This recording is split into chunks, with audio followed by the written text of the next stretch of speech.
আজ আমি বানাচ্ছি মুগ ডালের কচুরি। আর মুগ ডালের কচুরির জন্য মুগ ডালটাকে ড্রাই রোস্ট করে ওটা ভালো করে ধুয়ে তারপর সেদ্ধ হতে দিলাম। ডালটা তাকে সেদ্ধ হোক, আর আমি এইদিকে 2 কাপ ময়দা, তার সঙ্গে নুন, একটু সামান্য রিফাইন্ড অয়েল নিয়ে জল দিয়ে ময়দাটা ভালো করে মেখে নিলাম। এদিকে মুগ ডালটা সেদ্ধ হয়ে গেছে, মুগ ডালটা একটা পেস্ট করে নিলাম।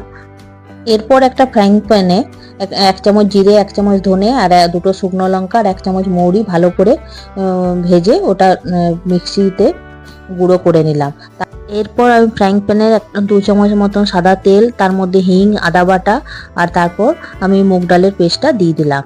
মুগ ডালের পেস্টটা দেওয়ার পর আমি 2 চামচের মতন ছাতু দিলাম, তার সঙ্গে স্বাদ মতন নুন আর মিষ্টি দিয়ে দিলাম, তার সঙ্গে 1/2 চামচের মতন আমচুরের গুঁড়ো আর তার সঙ্গে জোয়ান আর ভেজে রাখা মশলাটা দিয়ে দিলাম। এরপর ময়দার বলের মধ্যে মুগের পুর ঢুকিয়ে লুচির আকারে বেলে নিয়ে ফ্রাই করার পর কচুরি